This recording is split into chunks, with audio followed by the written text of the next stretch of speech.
তো good morning সবাইকে আবারও স্বাগত জানাচ্ছি কনসেপ্ট ক্লাসেসে। আজকে যেই টপিকটা আমি ডিসকাস করব এটা একটা গুরুত্বপূর্ণ টপিক এবং বিভিন্ন কম্পিটিটিভ এক্সামে এটার থেকে প্রশ্ন করা হয়। তাহলে এই যে প্রশ্নটা বা এই যে টপিকটা আমরা দেখব এক্ষণে, এটা কিন্তু আপনারা সবাই কোনো না কোনো সময় আপনারা কিন্তু এই জিনিসটার ব্যাপারে শুনেছেন বা পড়েছেন। কিন্তু আমাদের যেই কম্পিটিটিভ এক্সামগুলা আগামী মানে আগত এক্সামগুলা, সেই এক্সামগুলার দিকে নজর রেখে আমাদের একটু ডিটেলসে পড়তে হবে।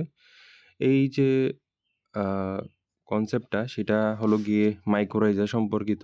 মাইকোরাইজা আপনারা সবাই জানেন, এটা হলো গিয়ে উচ্চতর উদ্ভিদ, সাধারণত যারা জিমনোস্পার্ম আছে বা ব্যক্তবীজী উদ্ভিদ আছে তাদের সাথে ছত্রাকের একটা সিম্বায়োটিক সম্পর্ক। এই ধরনের যে শিকড়, এটা মোটা হয়, অনিয়মিত আকারের হয় এবং লোমযুক্ত আবরণে ঢাকা থাকে, যেগুলি মূল রোম এবং মূল টুপি বা মূলজ টুপি, যেটাকে রুট ক্যাপ বলি, এটা কিন্তু থাকে না।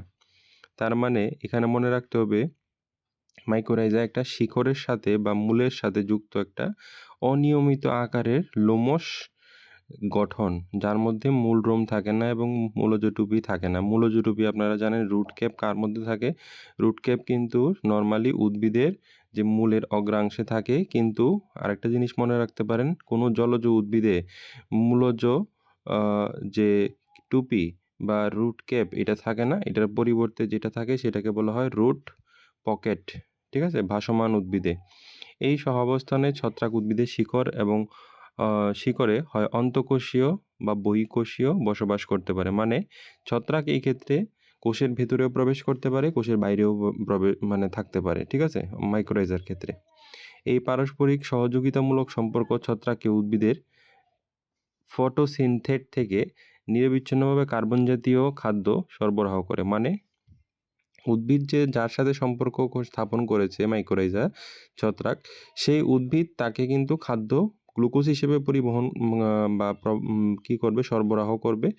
এবং উদ্ভিদের পাতায় উৎপন্ন গ্লুকোজ হবে, চিনিকে আপনারা গ্লুকোজ হিসেবে ধরবেন, শিকড়ে পরিবাহিত হয়ে সেখানে ছত্রাকের শরীরে পৌঁছায়। মানে শিকড়ের মাধ্যমে কিসে হচ্ছে, উদ্ভিদের দেহে পৌঁছাচ্ছে, মানে ছত্রাকের দেহে পৌঁছাচ্ছে উদ্ভিদ দেহ থেকে, কারণ উদ্ভিদ ফটোসিনথেসিস বা সালোক সংশ্লেষ কিন্তু করতে পারে, ঠিক আছে। এর বিনিময়ে ছত্রাকের ছত্রাকের আপনারা জানেন মাইসিলিয়াম থাকে। ছত্রাকের এক একটি অনুসূত্রকে আমরা হাইফি বলি এবং অনেকগুলা একসাথে হাইফিকে আমরা মাইসিলিয়াম বলি। ছত্রাক জাল উদ্ভিদের তুলনায় মাটি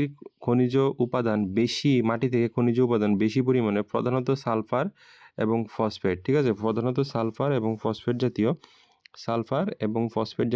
রাসায়নিক উপাদান কার্যকরভাবে শোষণ করে এবং উদ্ভিদকে খনিজ পদার্থ সরবরাহ করে। মাইক্রোরাইজা ছত্রাকের উপস্থিতি উদ্ভিদকে জীবাণুজনিত রোগ প্রতিরোধে সহায়তা করে। মানে বিভিন্ন রকমের যে মাটিতে উপস্থিত যে রোগ সৃষ্টিকারী পরজীবী আছে, তাদের হাত থেকেও মাইক্রোরাইজা কী করে, উদ্ভিদকে রক্ষা করে এবং শুষ্কতা প্রতিরোধও সক্ষম করে তোলে। ছত্রাকের হাইফা জল শোষণ আরও দক্ষ হয়, কারণ এরা জল শোষণ করে রাখতে পারে। ছত্রাকের এক একটি অনুসূত্রকে হাইফা বলে, অনেকগুলা হাইফা মিলে বা হাইফি মিলে আমরা বলতে পারি মাইক্রোরাইজা, যে কি বলতে পারি, মাইসিলিয়াম তৈরি হয়। মাইক্রোরাইজার প্রকারভেদ দেখুন, এই জিনিসগুলো কিন্তু আমরা প্রিভিয়াসলি পড়িনি, এখন আমি বলছি, ঠিক আছে। বিভিন্ন পরীক্ষার ক্ষেত্রে আপনারা জানেন কোন কোন এক্সামের ক্ষেত্রে এগুলো ইম্পর্টেন্ট। মাইক্রোরাইজা প্রধানত দুই প্রকার হয়। একটা হলো অ্যাক্টোমাইক্রোরাইজা, এটাও কোশ্চেন করে দিতে পারে যে মাইক্রোরাইজা কত প্রকারের হতে পারে।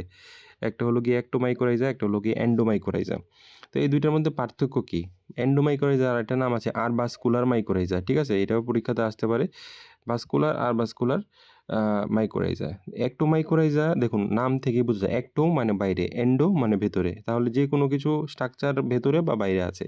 অ্যাক্টোমাইক্রোরাইজা ছত্রাকের যে হাইফা আছে, এটা উদ্ভিদের শিকড়ের যে কোষ প্রাচীর আছে এটা ভেদ করে না, উদ্ভিদের শিকড়ের কোষ প্রাচীর ভেদ করে না, অর্থাৎ কোষের ভেতরে সে প্রবেশ করে না। অন্যদিকে ভাস্কুলার মাইক্রোরাইজা বা যেটাকে আমরা এন্ডোমাইক্রোরাইজা বলছি, সেটা ছত্রাকের হাইফা শিকড়ের কোষ প্রাচীরের ভেতরে প্রবেশ করে। আমি বোঝাতে পারলাম? মানে একটা ক্ষেত্রে বলছি যে উদ্ভিদের যে মূল, ধরুন এটা উদ্ভিদের যে মূল, সেই উদ্ভিদের মূল আমি একটা ছবির মধ্যে দুইটা পার্ট দেখিয়ে দিচ্ছি। ধরুন একটা মাইক্রোরাইজা অ্যাসোসিয়েশন আছে, যেখানে মাইক্রোরাইজা কি করছে, মাইক্রোরাইজা উদ্ভিদের মূলের ভেতরে প্রবেশ করছে না, ঠিক আছে? আরেকটা ক্ষেত্রে মাইকোরাইজা কী করছে? উদ্ভিদের মূলের ভেতরে প্রবেশ করছে, মানে তার যে স্ট্রাকচারগুলা সেটা কিন্তু মূলের ভেতরে প্রবেশ করে আছে। তাহলে এইটা হলো গিয়ে আমাদের আরবাসকুলার বা এন্ডোমাইকোরাইজা, আর এটা হলো গিয়ে একটোমাইকোরাইজা, ঠিক আছে? এটা হলো গিয়ে একটোমাইকোরাইজা। আশা করি ক্লিয়ার আছে এই জায়গাটা।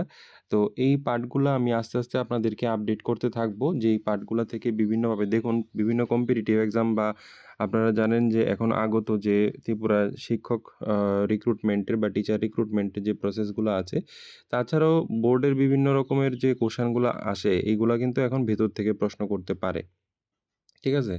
তো আমরা কি করব এখন? আমরা যে ডিটেইলসে সিলেবাসটা আলোচনা করব এবং ডিটেইলসের পাশাপাশি আপনারা দেখবেন, ক্লাস দেখলেই আপনারা বুঝতে পারবেন, আমার কিচ্ছু বলার দরকার নেই। যে পার্টগুলা থেকে প্রশ্ন আসতে পারে বা কোন পার্টটাকে আপনাকে ডিপে পড়তে হবে এই টিচার রিক্রুটমেন্ট প্রসেসের সাথে রিলেটেড, হ্যাঁ? স্পেশালি 9-10 এর টিচার যারা আছেন বা বায়োলজির ক্ষেত্রে যারা বলছি, আমি যেহেতু এই সাবজেক্টটা পড়াই, আপনাদেরকে এই সাবজেক্টটার ক্ষেত্রেই আমি বলতে পারবো। তো এটার ডেপথ কতটুকু আসতে পারে, কি, কি টপিক সিলেবাসে মেনশন নাই বাট পড়তে হবে। যেমন এই পার্টটা মাইক্রোরাইজা মেনশন করা আছে, এতটা ডিটেইলস, আরও ডিটেইলস আছে মাইক্রোরাইজা সম্পর্কে। তো আমি আস্তে, আস্তে যতটুকু পারি আমি আপনাদেরকে হেল্প করার চেষ্টা করব। আপনারা কাইন্ডলি আমার সাথে জুড়ে থাকবেন। আমি দুঃখিত, কালকে ভিডিওটা আপলোড করব বলেছিলাম কিন্তু করতে পারিনি। আজকে আমি এটা করছি। তো সবাইকে থ্যাংক ইউ। আপনারা অবশ্যই আ ভিডিওটাকে শেয়ার করবেন। যারা, যারা দেখবেন অবশ্যই সাবস্ক্রাইব করে রেখেছেন আশা করি। আর সবাইকে ভিডিওটা শেয়ার করবেন। Thank you.